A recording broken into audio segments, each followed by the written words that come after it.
Boa tarde a todos. Eu acho que, inicialmente, antes de apresentar os fatos aqui, vou deixar bastante claro que a Polícia Civil ela se solidariza, né, com a vítima, a sua Adeli, com toda a sua família. A gente entende ali a gravidade dos fatos.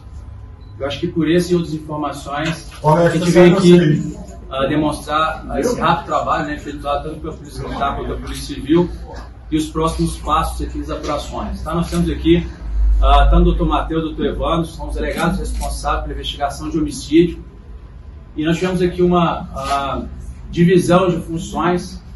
E está aqui o Dr. Saulo para explicar para vocês um pouco também das questões administrativas, visto que existem informações iniciais que devem ser apuradas. Então, tem um trabalho em conjunto, tanto aqui do Departamento de Investigação de Homicídio e Proteção à Pessoa, quanto da Corredoria Geral da Polícia Civil. Tá? Vou passar aqui para o Dr. Matheus e também para o Dr. Evandro, para que eles possam trazer para vocês aquilo que foi apurado até o presente momento. Boa tarde a todos, meu nome é Evandro Radaeli, sou delegado da 2ª Delegacia Especializada em Investigação de Homicídios Barreiro, e hoje venho aqui falar para os senhores sobre as investigações que se iniciaram em relação ao fato que vitimou o senhor Laudemir na data de ontem. Bom, nós fomos informados que a Polícia Militar, após o fato que ocorreu por volta de 9 horas da manhã, quando o senhor Laudemir foi alvejado por um disparo de arma de fogo e veio a óbito em um hospital, nós fomos informados que a Polícia Militar havia capturado, identificado, na verdade, um suspeito desse fato. E esse suspeito veio conduzido para o DHPP, onde nós iniciamos os trabalhos de polícia judiciária relativos aos levantamentos feitos pela Polícia Militar. A Polícia Militar fez um brilhante trabalho de apurações por meio de levantamento de informações para chegar a esse suspeito e trouxe todas essas informações para nós, identificação de testemunhas, por meio das quais nós pudemos apurar, ainda em fase preliminar, em fase de lavratura de auto-prisão em flagrante delito, podemos confirmar e ratificar a prisão desse suspeito. Por meio de oitiva de testemunhas, identificação de imagens, identificação do calibre da arma de fogo utilizada no crime, dentre outras diligências, foi possível ratificar a prisão desse suspeito à data de ontem e, por conseguinte, também representar pela conversão da prisão em flagrante em prisão preventiva, que deve ser feito hoje na audiência de custódia desse indivíduo que foi preso na data de ontem. Doutor, para confirmar então, a arma do crime, o senhor disse, passa por perícia, mas como é que é? Já pode confirmar que foi usada a arma da própria companheira? Existe uma suspeita que a arma foi enviada à perícia e vai ser periciada. A perícia tem um prazo legal de 10 dias para concluir os trabalhos e assim nós vamos ter a confirmação ou não da utilização dessa arma de fogo para a prática do crime. Ele tinha autorização para porte? O suspeito não tinha porte de armas, ele informou, né, para nós que ele não tinha porte de arma, mas também é uma informação que nós vamos confirmar junto à Polícia Federal ainda. Essa arma é de uso restrito? A arma apreendida? Não, é uma arma de uso permitido para quem tem porte de arma de fogo. Ela é uma corporação, doutor, explica pra gente, né? Teve a informação aí, então, desse homicídio. Como é que vocês chegaram até esse homem? Foi por imagens, né? Pelo carro? Ele foi preso, inclusive, numa academia indo malhar, né? Uma academia de luxo. Como é que foi tudo isso até identificado? Foi um trabalho da Polícia Militar que foi nos repassar. Repito, um trabalho muito bom da Polícia Militar, por meio do qual eles chegaram à identificação da placa desse veículo e após a identificação da placa do veículo, consequentemente, a propriedade do veículo. E aí chegaram as demais informações que esse indivíduo estava passando naquele local, próximo ao local do fato. E por meio da oitiva de testemunhas também podemos confirmar que trata-se de um indivíduo de uma compleição física facilmente reconhecível e todas as testemunhas foram uníssonas em descrever aquele indivíduo de certa forma que podemos confirmar a autoria. O que ele disse no depoimento? Ele confessou que a arma era... Só uma pergunta, porque ontem teve a informação de que a delegada ela entregou 2 armas na casa dela. Essas armas teriam sido levadas para a corregedoria. A arma de uso funcional dela e uma arma de uso pessoal. São as 2 armas que serão periciadas ou apenas uma dessas armas? Antes, deixa eu só responder a pergunta com relação ao que ele disse. Ele deu uma versão, ele respondeu as perguntas, dando as versões dele dos fatos, mas negando qualquer tipo de autoria com relação a isso. Com relação às armas de fogo, nos foi entregue pela delegada, pela servidora, após solicitação da nossa e da equipe da Corregedoria da Polícia Civil, ela nos entregou o armamento, sendo apreendido por nós aqui do DHPP, a arma de fogo de calibre 380, que é a arma de fogo de calibre permitido, de uso permitido. A arma funcional não nos interessava, ficou a cargo da Corregedoria, mas essa parte, com a questão correcional, vai ficar a cargo da assessoria de comunicação. Esse suspeito passou por exame toxicológico, algum exame que vai ser periciado? Perdão? O suspeito passou por algum exame toxicológico ou algum laudo que vai ser periciado em relação a ele? Não passou por nenhum tipo de exame ainda. Doutor, o senhor falou sobre uma versão que ele deu. Qual foi essa versão? Ele disse que houve uma briga. O que ele relatou dos fatos? O suspeito, ele nega que estava no local dos fatos. Ele só relata que saiu de casa, pegou um trânsito, resumidamente, pegou um trânsito incomum e estava se dirigindo à empresa onde ele trabalha em Betim. E ficou na empresa até determinado horário e retornou após esse horário, negando qualquer intempérie, qualquer fato extra aí que tenha ocorrido no dia dele. Era um caminho comum? Negando, acredito que a polícia já tem confirmação, acredito que realmente seja ele, né? Eu queria que o senhor falasse, porque a gente está falando sobre quem? Estamos falando aí de um empresário que era casado com uma delegada, ela infelizmente entra nessa situação devido à arma de fogo, né? Mas o senhor não tinha passagens pela polícia também? Ele sabe que ele é do Rio de Janeiro, tinha alguma passagem geral aqui? Sobre quem que a gente está falando? Bom, em sede preliminar, nós pudemos confirmar, com os elementos que nós temos de prova até então, a autoria do fato. Tanto é que ratificamos a prisão e representamos pela conversão em prisão preventiva. Ele se diz, ele relatou para nós ser o diretor de uma empresa, uma empresa de alimentos, uma grande empresa de alimentos em Betim, e um homem de negócios. Então, o que temos sobre ele até então é isso. Ele é um diretor de uma grande empresa e um homem de negócios com vasto poder econômico. Doutor, sobre a arma, ele confessou que essa arma era realmente da delegada em algum momento? Olha, a gente tem que colocar um ponto aí. Ele foi perguntado sobre saber se a delegada tinha armas de fogo em casa, ele confirmou que sim, mas não detalhou para nós qualquer detalhe sobre a arma. Então não se pode falar essa arma, porque ele nega que tenha sido o autor, então eu não posso dizer que a arma utilizada no crime estava com ele. Eu não posso dizer que ele disse que a arma utilizada no crime estava com ele. Então eu não digo essa arma, mas ele confirmou que a delegada realmente tinha 2 armas em casa. Mas você não tinha passagens pela polícia também? Ele sabe que ele é do Rio de Janeiro, tinha alguma passagem geral aqui? Sobre quem que a gente está falando? Bom, em sede preliminar, nós pudemos confirmar, com os elementos que nós temos de prova até então, a autoria do fato. Tanto é que ratificamos a prisão e representamos pela conversão em prisão preventiva. Ele se diz, ele relatou para nós ser o diretor de uma empresa, uma empresa de alimentos, uma grande empresa de alimentos em Betim, e um homem de negócios. Então, o que temos sobre ele até então é isso. Ele é um diretor de uma grande empresa e um homem de negócios com vasto poder econômico. Doutor, sobre a arma, ele confessou que essa arma era realmente da delegada em algum momento?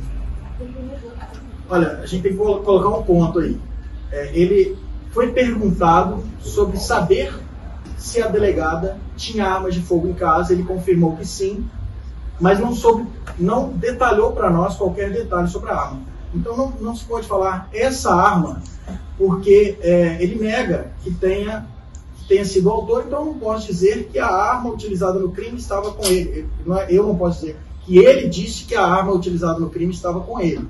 Então eu não digo essa arma, mas ele confirmou que a delegada realmente tinha 2 armas em casa. A Corregedoria informou que vai investigar, né? A delegada também. Ela foi ouvida, que disse sobre a situação, assim, a arma dela fica de livre acesso para quem pudesse pegar?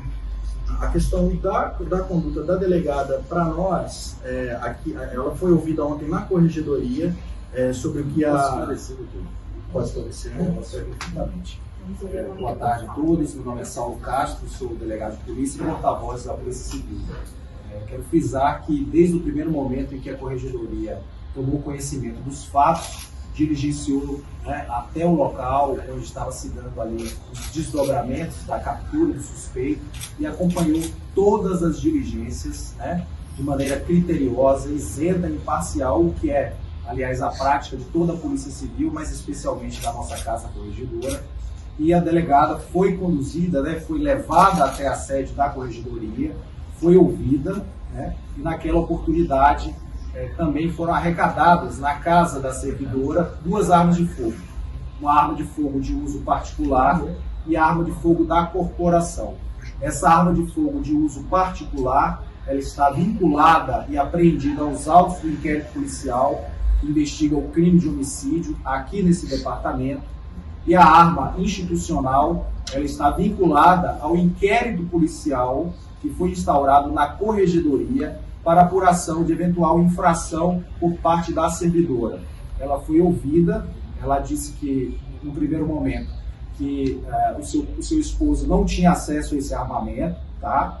E que, portanto, ela desconhecia qualquer tipo de envolvimento dele em prática criminosa afeta o que está sendo investigado. É importante ressaltar que estamos em fase inicial de investigação, que também foi instaurado um procedimento administrativo disciplinar, correcional, e eventualmente, sendo demonstrado qualquer tipo de responsabilidade, a servidora será devidamente penalizada, né, em âmbito correcional. Da mesma sorte, ao término das investigações desse inquérito policial na Corregedoria, eventual responsabilidade causará um eventual indiciamento e encaminhamento desse procedimento ao Poder Judiciário e ao Ministério Público.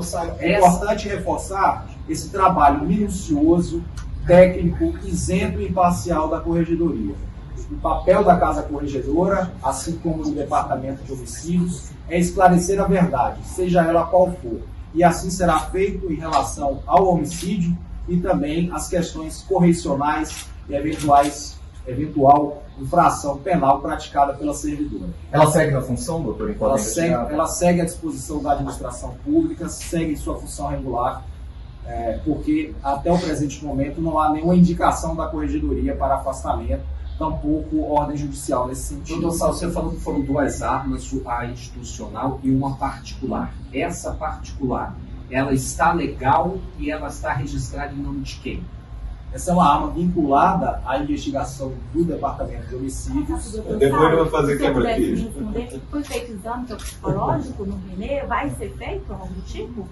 Essas são questões afetas à investigação do homicídio, né? Então, eu imagino que os colegas da Homicídios tenham esse esclarecimento. Para ficar claro, a nossa parte aqui, né, a nossa participação e a colaboração com a sociedade, com os veículos de imprensa, no tocante às questões correcionais, né, de apuração de eventuais infrações disciplinares ou eventuais práticas de infração penal por parte da servidora. Então a delegada, até o momento da prisão pela Polícia Militar, não sabia que o marido era suspeito.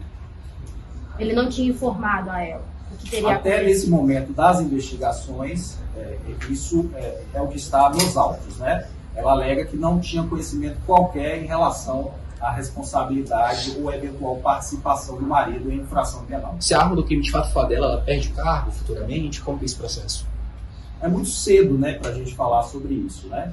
O Estatuto Disciplinar da Polícia Civil tem uma série de possíveis penalidades e, claro, dentro da legalidade, né, respeitado o devido processo, nesse caso aí administrativo, as penalidades variam entre uma repreensão e até uma demissão. Então é importante frisar, eu estou falando em tese, não estou imputando responsabilidade ou afirmando qual vai ser a punição para a delegada, para a servidora da instituição. É apenas um esclarecimento geral do que está previsto no nosso regime disciplinar. Até um ponto de esclarecimento aqui, gente, é muito interessante falar sobre isso, porque o fato de uma arma de fogo estar registrada no nome da pessoa não necessariamente a coloca como coautor ou partido de um crime de homicídio, correto? Se coloca somente como partido se você tiver uma indicação de uma participação ou uma autorização de utilização daquela arma. O que nós temos é uma arma de fogo registrada, regularmente registrada no nome do delegado de polícia, que é autorizado esse registro em vista da sua carreira, tá? Que foi entregue tanto ao departamento quanto à corregedoria, ao seu estado que estava dentro da sua casa, né? A entrega foi toda inclusive gravada, autorizada para registro policial, e até então nós temos nenhum indício coletado, pelo menos na parte criminal, de participação da delegada nesse crime, tá? Quando se faz da própria versão do autor, ele nega veementemente que estava no local. Então não tem o tipo de discussão inicial se ele fala se estava com a arma, se ela autorizou, se não autorizou, porque ele já fala que não estava no local. O que nós temos são testemunhas presenciais que confirmaram com certeza, na visão deles, que ele seria o autor do disparo que matou a vítima. Agora, se existe uma investigação preliminar, né, ou uma investigação de continuidade para verificar se o fato dele estar com a arma, então primeiro nós precisamos confirmar se a arma de fogo que estava na casa dela seria a mesma que estava no local. Nós sabemos que tem o mesmo calibre, por isso da importância de continuar a investigação. Se verifica posteriormente que existe uma compatibilidade de projetil achado no local e a arma arrecadada, eles vão passar por um terceiro momento, verificar se houve alguma permissibilidade da delegada para estar com aquela arma, ou se não, se ele pegou aquela arma sem o seu conhecimento. Ela só entra como qualquer tipo de participação se ela tiver algum tipo de permissibilidade. Então a gente tem que ter muito cuidado nesse sentido, porque até agora não existe nenhum indício que direcione a sua permissibilidade, até porque a arma não foi encontrada no local. A arma foi encontrada em sua residência, no local que ela disse que estaria. Então foi encontrada naquele local. Então primeiro a gente tem que descobrir se realmente a arma de fogo, tá? E o indício inicial que possa ser, mas só se confirma com o laudo pericial. Aí sim nós passamos no segundo momento, tá? Então eu queria repetir bastante claro. Foi feita essa pergunta aqui sobre um direcionamento claro sobre a participação dela. Não é tão claro assim. Por mais que a arma se confirme, se você não tem nenhum tipo de direcionamento de permissibilidade de estar com a arma, ela não seria um participante desse crime. E esse foi feito algum tipo de exame para tentar identificar a presença de digitais nessa arma também? É muito interessante. Essas perguntas interessantes, tanto digitais ou quanto de pólvora, sempre faz essa pergunta, mas tem que saber que a prisão dele foi feita em horas posteriormente ao fato. A morte foi na parte da manhã, a localização dele foi na parte da tarde, e isso meio que impossibilita. Né? A arma não foi encontrada no local do crime, foi encontrada dentro do apartamento. Então existem outras formas periciais que são feitas posteriormente, tá, para verificação. Não, a princípio, no entendimento do HPP, que seria uma perícia cabível ao caso. Por quais crimes ele está sendo investigado? Claro, além do homicídio, ele teria, o motorista do caminhão disse que ele teria ameaçado com uma arma de fogo. Ele está sendo investigado por ameaça ou tentativa de homicídio? Claro, está aqui, tanto o Dr. Matheus e o Dr. Evandro, o entendimento deles foi de que eles teriam praticado um homicídio duplamente qualificado, tanto com motivo fútil, de forma que possibilitou a defesa do ofendido, e também a ameaça frente à motorista. Então, no primeiro momento, né, pela própria versão das testemunhas, ele teria ameaçado ela com arma de fogo, né, não feito no último disparo, nenhuma agressão direcionada a ela, e em segundo momento ele desce do veículo e efetua um disparo de arma de fogo com relação ao laudelito. Então temos aí uma investigação preliminar que se refere a um homicídio qualificado, duplamente qualificado, e também um crime de ameaça com relação à vítima, que era a motorista. Doutor, esse crime aconteceu de manhã e ele foi preso à tarde. Chegou aqui no DHPP sem algemas e de forma pouco habitual dentro de uma viatura. Por que isso? Já que depois a própria instituição falou que estava aguardando a PM finalizar o boletim de ocorrência para começar a oitiva, ou seja, estavam em um estado de flagrância na prisão. Claro, acho que até essa pergunta foi importante, que eu percebi que houve um grande clamor em relação a isso. O que eu posso afirmar para vocês é que a algema serve para a segurança dos policiais e da própria pessoa. Tá? Quando o autor chegou ao DHPP, nós entendemos que era mais importante para garantir a nossa segurança e também a dele, que ele ficasse dentro da nossa cela, no lugar do DHPP, e depois da atuação em flagrante ele foi conduzido ao sistema prisional por algema. Qualquer tipo de interpretação frente a essa súmula de como utilizar por outra corporação, a gente não pode afirmar. Tá? Lembrando que existe uma interpretação sumular de como se deve utilizar esse algema, tá? Cada corporação faz esse entendimento. Quando estava no DHPP, nós entendemos que era bom essa utilização por questão de nossa segurança. Qualquer outra informação posterior de qualquer outra instituição, a gente não pode falar nem anterior à sua chegada do DHPP, nem posterior à chegada. Exatamente. Chegou aqui no DHPP sem algemas e de forma pouco atual dentro de uma viatura. Por que isso? Já que depois a própria instituição falou que estava aguardando a PM finalizar o boletim de ocorrência para começar a oitiva, ou seja, estavam em um estado de flagrância na prisão. Claro, acho que até essa pergunta foi importante, que eu percebi que houve um grande clamor em relação a isso. O que eu posso afirmar para vocês é que a algema serve para a segurança dos policiais e da própria pessoa. Tá? Quando o autor chegou ao DHPP, nós entendemos que era mais importante para garantir a nossa segurança e também a dele, que ele ficasse dentro da nossa cela, no lugar do DHPP, e depois da atuação em flagrante ele foi conduzido ao sistema prisional por algema. Qualquer tipo de interpretação frente a essa súmula de como utilizar por outra corporação, a gente não pode afirmar. Tá? Lembrando que existe uma interpretação sumular de como se deve utilizar esse algema, tá? Cada corporação faz esse entendimento. Quando estava no DHPP, nós entendemos que era bom essa utilização por questão de nossa segurança. Qualquer outra informação posterior de qualquer outra instituição, a gente não pode falar nem anterior à sua chegada do DHPP, nem posterior à chegada na Polícia Penal. Tá. Olha, conforme apurado, a gente ouviu as testemunhas que eram coletores de resíduos sólidos, né, de lixo, e todos foram uníssonos em afirmar que o autor estava muito alterado. Eles pediram paciência para o autor, porque era uma rua estreita, tinha carros estacionados dos dois lados da via, e o autor não quis esperar. Começou a esbravejar, a motorista manobrou o caminhão, eles pediram para ele passar, ele passou e todos foram uníssonos em afirmar que ele estava muito alterado. A hora que ele passou o caminhão, ele freou o carro bruscamente, voltou, deu um golpe na arma, o carregador caiu, ele reinseriu o carregador, apontou para a vítima, disparou e foi embora caminhando de forma tranquila, mas com aquele semblante de bravo. Ele não estava normal nessa questão. E foi embora, e a partir daí, né, conforme já frisado aqui diversas vezes, a PM conseguiu capturá-lo, identificá-lo através da placa do veículo, através dos sistemas policiais, através de radares, e acionaram a gente, que nós temos uma equipe aqui de plantão, que toda vez que tem um homicídio na capital, a gente desloca e toma as providências cabíveis. Trouxeram ele para cá, conduziram até nós, e com aquele arcabouço probatório, pelos elementos coligidos até aquele momento, tudo indicava que ele era o autor. As testemunhas o reconheceram, a gente tinha informações sobre o trajeto do veículo, a placa do veículo foi identificada, então tudo indicava para ele, e nesse momento, somente para ele.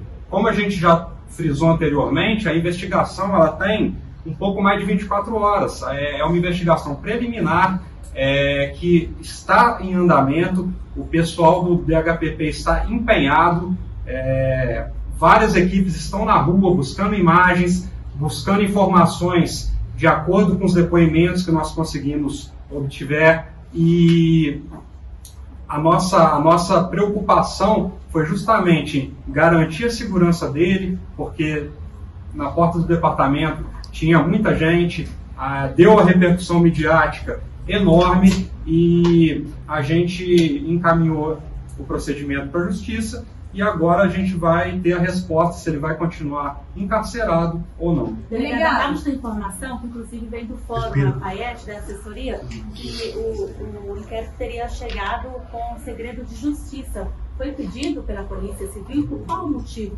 tenha sido pedido nesse caso? Segredo de justiça, por quê? Né? Não é o que a gente acompanha nos outros. Olha, nós não pedimos segredo de justiça nesse procedimento, porque não é a praxe. A gente trata os casos da mesma forma, com a mesma seriedade, com o mesmo comprometimento que a gente trabalha todos os dias. Eu pesquisei agora há pouco, ainda não houve audiência de custódia, então a gente não sabe qual vai ser o desenrolar aí da liberdade ou não do infrator, mas a gente está fazendo a nossa parte de forma técnica, de forma imparcial, para chegar aí no total esclarecimento dos fatos. Delegado, então disse que as testemunhas falaram que ele estava alterado. A polícia não achou necessário fazer um exame toxicológico, até pelo caso dele alegar que estava sob efeito de drogas? Olha, eles disseram que ele estava nervoso em razão justamente ali da questão do trânsito, né? Ele não apresentava sinais de embriaguez, ele não apresentava sinais de entorpecimento. A gente conversou com ele no momento que ele chegou, a gente interrogou ele posteriormente. Ele é uma pessoa articulada, fala bem, conversou com a gente, apresentou a versão dos fatos. Então, nesse momento preliminar, a gente não achou necessário fazer nenhum tipo de exame toxicológico. Até porque um exame toxicológico ele detecta a presença de substâncias químicas 3-6 meses. Então, se a gente verificar que a necessidade desse exame, a gente vai fazer no curso do procedimento. Doutor, tudo bem que ele falou que não estava no local do crime, que tinha ido trabalhar, mas ele foi preso numa academia. Ele contou, o senhor pode trazer mais detalhes sobre esse depoimento dele? Ele alega que voltou em casa depois do trabalho, ou teria sido depois de ter cometido o crime. Inclusive, esse caminho que ele faz para o trabalho é um caminho normal que ele passaria normalmente? Bom, sobre o depoimento dele, ele relatou o dia dele, que ele teria saído de casa, detalhando, inclusive, o horário, dizendo, digamos, minutos quebrados, né, 8 e 7, digamos assim, foi muito detalhista. Saiu de casa, contou todo o itinerário que ele fez até a empresa em Betim, contou o horário que ele saiu para almoçar. Esse horário de almoço seria o horário que ele retornou, que seria por volta de meio-dia e meia, 1h, em que ele saiu da empresa, retornou à casa dele, teria, segundo ele, no horário de almoço, descido, trocado de roupa, desceu com os cachorros para um espaço que tem no prédio para ele passear com os cachorros. E posteriormente, com a mesma roupa que ele estava, guardou os cachorros no apartamento e foi para a academia onde ele foi abordado. Essa é, resumidamente, a versão que ele conta sobre o dia dele. Você perguntou sobre o trajeto. O trajeto que ele descreve realmente é o trajeto em que ele deveria fazer para ir para Betim. Nós estamos em sede ainda de início das investigações, como o Dr. Matheus bem disse, as investigações estão fazendo agora 24 horas, levantando todas essas informações por meio de imagens e confirmando junto à empresa as informações que ele prestou, imagens junto à Guarda Municipal, Civil Municipal, enfim, uma série de imagens que a gente pode confrontar ou confirmar o que ele nos disse. Mas ainda é muito cedo para eu dizer se o que ele disse é fidedigno ou não. Mas o que a gente tem são os elementos até então fortes, testemunhas que o descrevem fisicamente, sem nem mesmo tê-lo visto, que confirmam após escrevê-lo, confirmaram a sua imagem. Temos a questão da placa do veículo, porque é um veículo singular, é um veículo de luxo singular, com uma placa que, pelos levantamentos da Polícia Militar, foi verificado que essa placa, só existe esse veículo na cidade com aquela combinação de placas. Então, e as placas foram descritas pelas testemunhas. Então, existe uma gama de provas e o restante a gente ainda precisa confirmar. E nós estamos com a equipe em campo neste momento, fazendo a colheita de imagens, a colheita de informações, entrevistas com pessoas, com testemunhas que podem nos trazer mais informações e angariar isso aí para a gente concluir esse inquérito. Só mais duas perguntas, tá? Eita. Mas eu porque o Código continua falando que está. Existe uma forma de estar em segredo de justiça que não seja da Polícia Civil ou não tem como? Qualquer órgão pode pedir segredo de justiça. Tanto a Polícia Civil, quanto o Ministério Público, quanto o advogado da parte pode pedir e o juiz pode deferir. Então, qualquer todos os componentes do processo judicial pode solicitar. Tá? De acordo com o doutor Matheus, ele não solicitou, não fez esse pedido da Polícia Civil. E aí é um direito das partes, né? Eles podem pedir judicialmente para que se transforme em segredo de justiça.